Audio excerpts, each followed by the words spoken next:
From the Ticats Audio Network, this is Tiger Cats Game Day with Courtney Stephen and Mike Daly.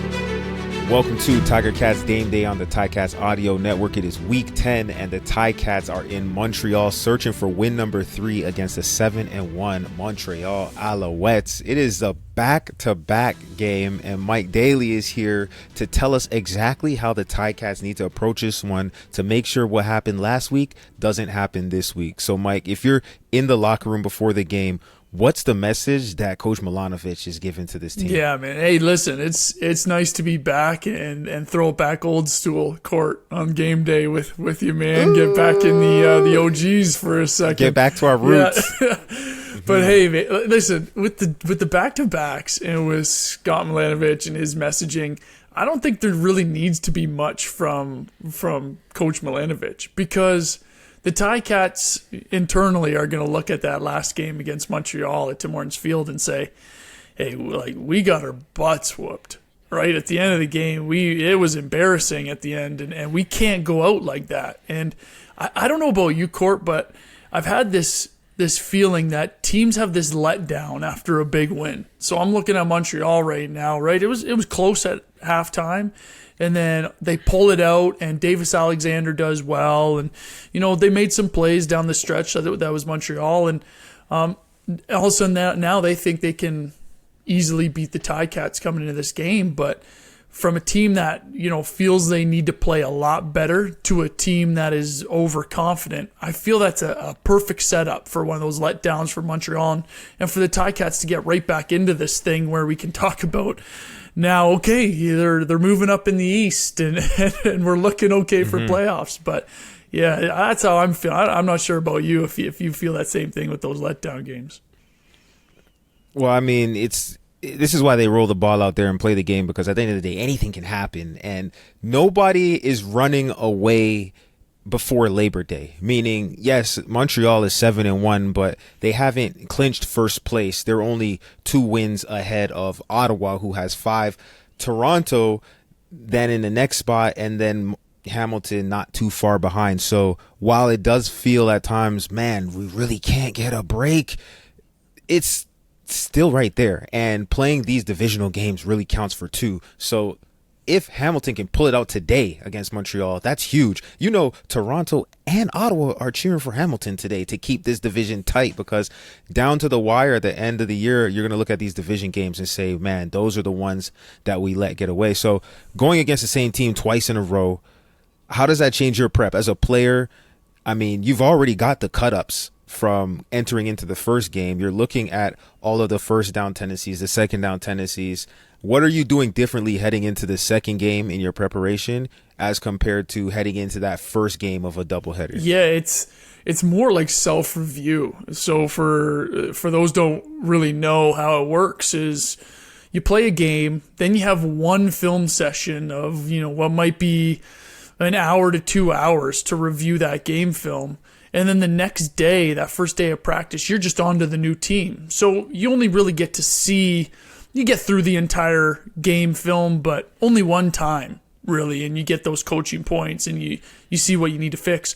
When it's the back-to-backs, you're watching yourself every day of practice, so immediately after the game, because that's your closest sample size to what Montreal had done and what worked and what didn't work. So you can get caught up as a player to where you're like, okay, what might they throw with a curveball here? Or what might be a counter punch with what they did last game?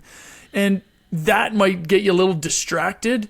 Really, the nice thing about this is you're focusing on yourself, what you can do better, what you can as a defense or an offense or special teams do better, and move forward just fixing your own mistakes as opposed to looking at a brand new team and trying to game plan for that.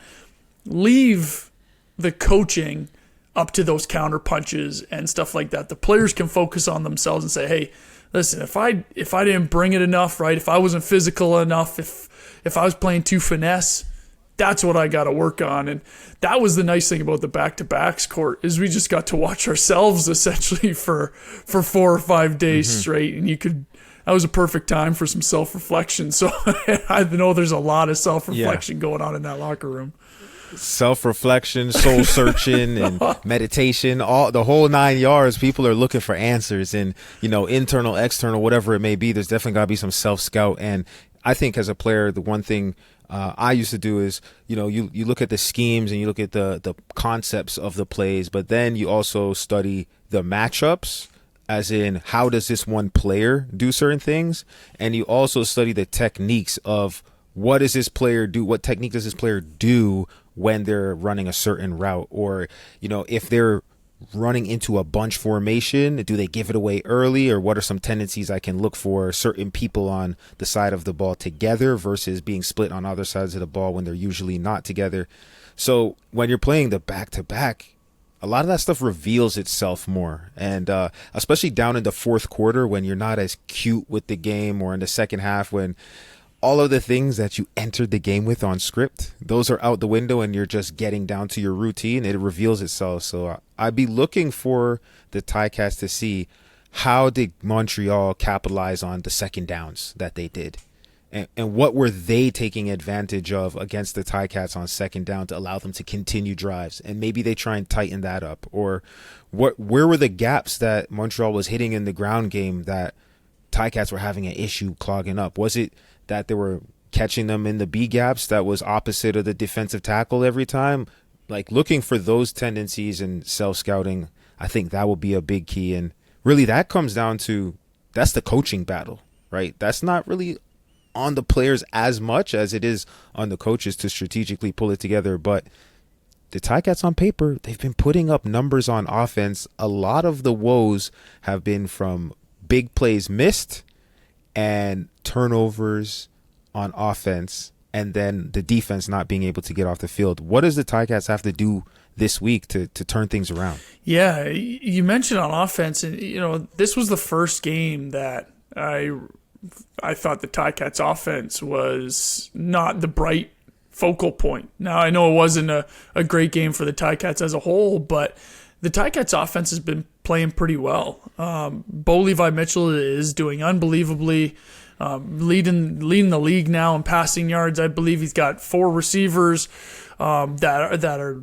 in the top 10 from Court doing his research before the show, and 4 receivers in the top 10 of touchdowns. Like, that is a prolific offense, but Montreal's defense is good for a reason. And the Ticats offense, I believe with Montreal, because they keep everything in front of them and they're very disciplined with the explosive plays, it's a take what you can get kind of game. So it's Bo Levi Mitchell looking downfield, and if he doesn't have his options that he wants, if the play design isn't there, get it into the flats. Get it out to the sideline quick. Throw those 3 or 4 yard passes quickly. Decide that fast so that you have these receivers that are doing really well. You see Keandre catch a bunch underneath, right? Shamar Bridges catches a bunch.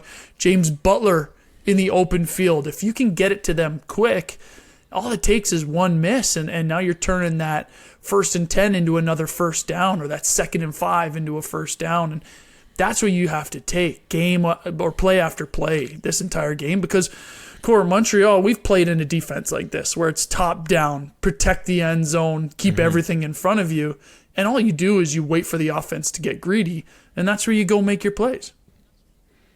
Bend but don't break, and that's what Montreal is really good at. Everybody knows that Montreal is going to do 2 things when it's pressure time. They're either going to drop back in an umbrella coverage, or they're going to run cover 0. And there's like no in between. So when they run cover 0s or when they're sitting back, they're basically telling you you're either going to make a mistake really fast, or you're going to make a big play really fast, or somewhere along those lines, right? They're dictating your pace, right? When they blitz the quarterback, they force him to get the ball out, or they sit back all the way and say, you can do anything you want, you just can't go deep. So I think what the Ticats need to do is not fall behind early. If the Ticats fall behind early, that's when you get the league leader, Bo Levi Mitchell, who has over 2,400 yards passing, number 1 in the CFL, has 18 touchdown passes, number 1 in the CFL by 4. Okay.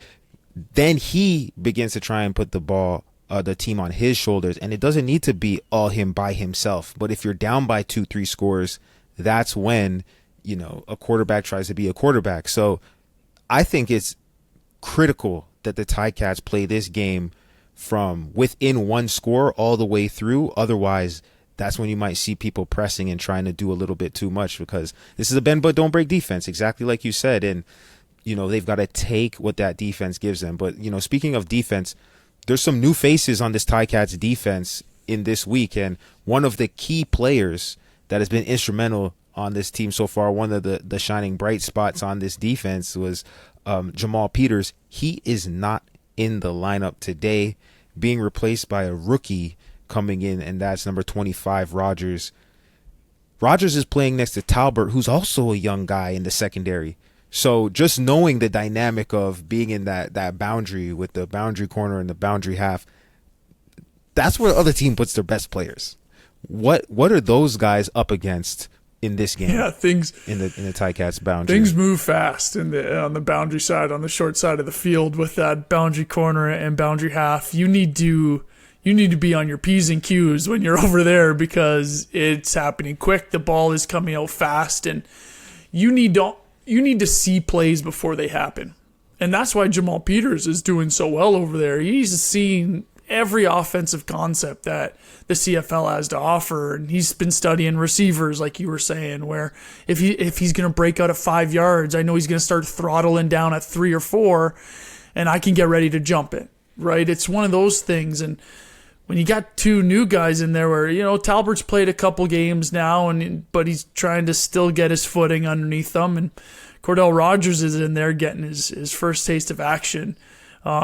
You just hope that they can tread water and, like we talked about, keep things in front of them, because you're right, Court. It's Montreal is looking at that, and that's going to be the main focus, I believe, on that Montreal side is, hey, how do we get as many targets over there and see what Cordell Rogers and Destin Talbot can do? Because right now Montreal is sitting there saying, I can hedge my bets on that side with two rookies, and from what we've seen, let's go test them early. So I expect them to go after them early, and Rogers is going to get his feet wet really fast. But Court, I mean, you've been around long enough. We've both played on that back end. When you are fresh out there, does it not feel like things are moving fast and it's just a blur?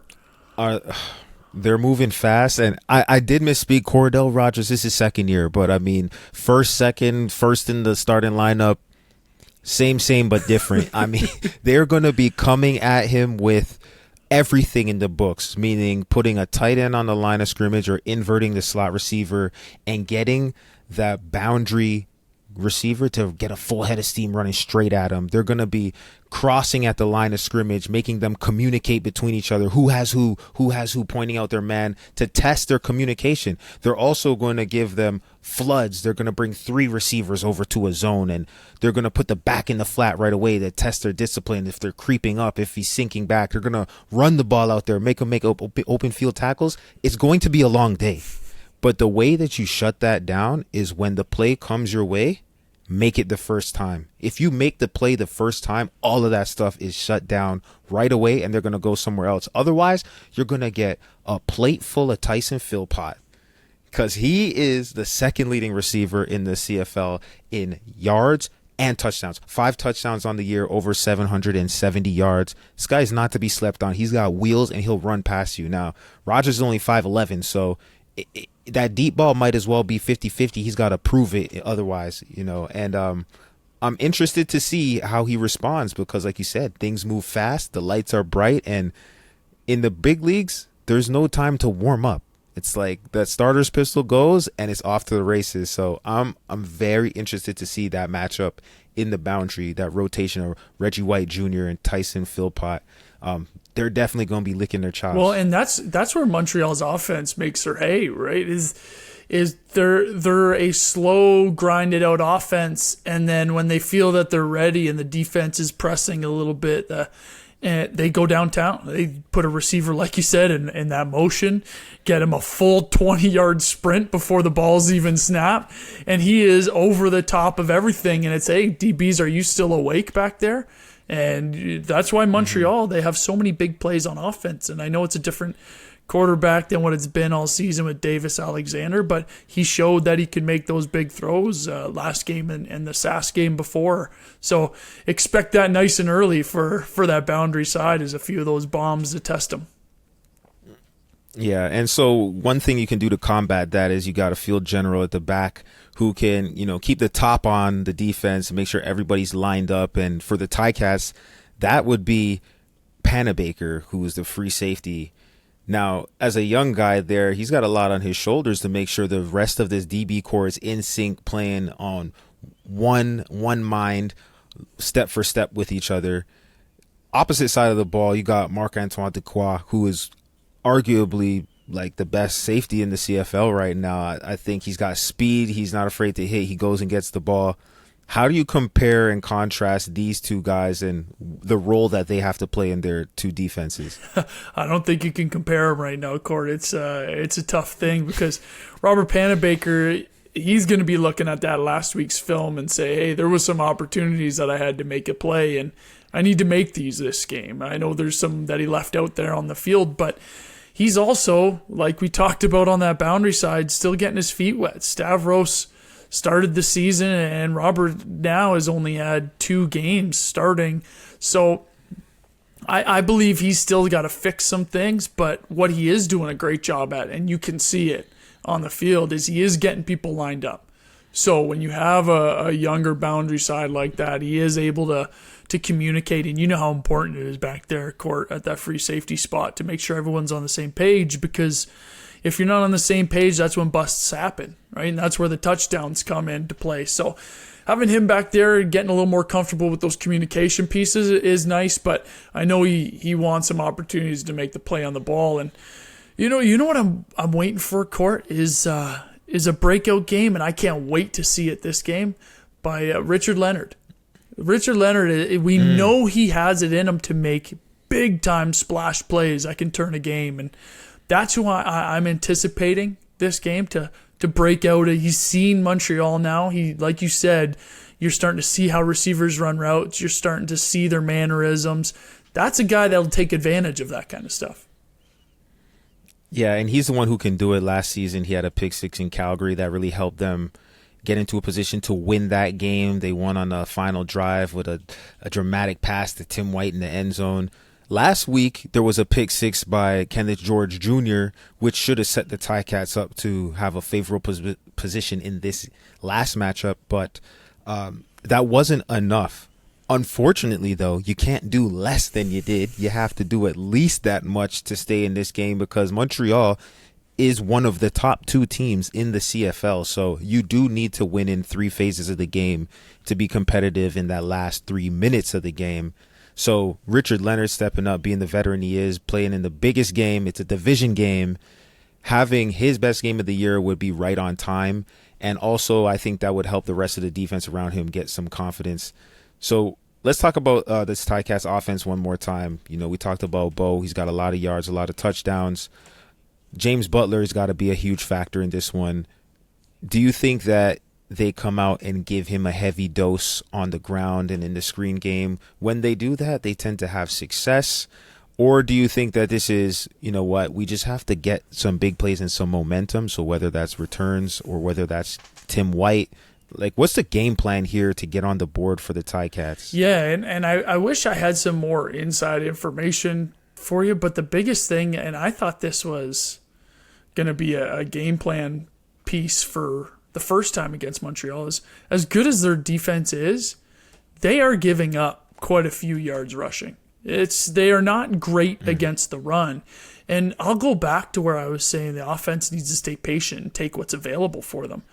They need to hand that ball off to James Butler, because that's where those opportunities. And when I say hand the ball off, I mean, yes, as a typical run play, but also those screens that you've seen James Butler do a good job at, where you get the receivers blocking for him, get him out into the flats quick. And it's just a run play, but out with the receivers acting like an O-line, blocking the DBs like a D-line. So it's just different ways to get at that run game. But I believe that they should lean on James Butler a little bit more. I know Bo Levi is doing unbelievable, and yes, I would put the game in his hands. But James Butler is there to help. And another huge addition for this Ticats offense, and Court, we both played with them, is Joel Figueroa. He's coming back now, and he's been, I know, hey, we both know him, and the best way I can describe Joel Figueroa is the nicest, craziest, scariest human being of all time. He is, he is off the field as nice as can be. When he turns it on the field, he is a scary dude. He is huge. He is athletic, and that's only going to help that offensive line, who I thought's been doing pretty well. But that'll help a guy like James Butler, because Fig is a big, strong dude that can start moving those ends out, giving James Butler more room to run inside. So I'm excited to see what Joel Figueroa brings to this team, but also I do believe, in Court, I want to get your idea on that, is I think that this needs to be a heavy James Butler game to be able to slow down that Montreal defense. No, I have to agree wholeheartedly, because when I look at the offensive line with Figueroa, Revenberg, Beard, Woodmansey, and then Jordan Murray, in that order, left to right, I'm thinking that if you pull Coulter Woodmansey and you run to that left side, there's a whole lot of manpower that can clear space for you right there. I mean, Joel Figueroa versus whoever you want on the defensive end on a running play. Like, if you sit down and talk to Fig, yeah, he'll pass block and he'll set and, he'll punch. But if you give him a chance to go downhill, that's where he fell in love with the game of football, because he gets a chance to put his paws on somebody and ground them. Okay, so I expect at least in the first quarter for them to test that out, to change the count, meaning the middle linebacker is going to be lined up pretty much over top of David Beard somewhere in the A gaps between the guards and the center. And the Ticats, I expect them to pull one of the offensive linemen from one side of the ball to the other side of the line to make it 4 bigs on 2 bigs, like 4 offensive linemen on 2 defensive linemen on one side of the ball, and then chipping up to get to the second level. Because if James Butler can make one person miss in those scenarios, you're getting 7, 8, 9, 10 yards a pop. They got to maintain ball possession in order to keep the Ticats defense fresh. If the Ticats defense is on the field for 70 plays, that's a lot of plays. They're going to be tired, and they're going to be giving up explosives, or they're going to be taking penalties. So the Ticats offense must play ball control, which means James Butler must be an integral part. And I think that starts by making use of Big 61, who's coming off of the injured list. Ticats fans haven't seen a lot of Fig since he came back last year, so I think a lot of people are probably happy to see him in the lineup. Yeah, I agree, Court. And one other thing, as you were talking about that, I do believe the Ticats in their game plan. So what Montreal's defense does a really good job at is they show one look and have about 2 or 3 plays off of it. So it'll be the same look, and like you said, they're either going to drop everybody into a big umbrella, or they're going to send the house in cover 0, but they do it out of the same look. Early on, the Ticats offense used a lot of what we call freeze motion. So what that is seeing the receivers run up to the line, and it's like a fake snap, and they stop, and they start walking back. And what that does is that shows what the defense is in, because the defense starts reacting like the offense is going to snap the ball, and then it doesn't happen. So you can start seeing how that defense is shaping out, just a little quick snapshot of it. So I'm looking to see the Ticats bring that back, because when they're watching film, they'll say, yeah, Montreal did maybe confuse us a couple times with their looks and what they dropped into. And maybe that's why Bo did try to force a couple of those throws in there, because he saw one thing and it was something else post-snap. So maybe a little bit of look for that. And what that does, Court, is that does keep the defense off, because the play clock runs a little bit longer. And if you can control that run game with James Butler and get a few big plays by seeing what the defense is doing early, I do believe that this Ticats offense can wake up a lot more than they were in that first game.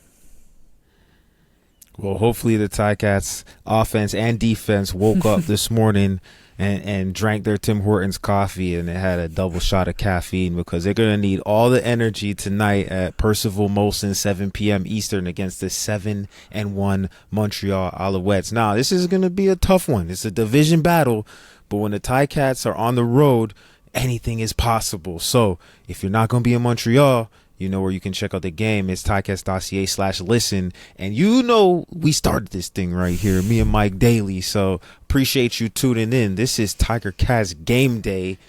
And until next week, we hope you have a great game day.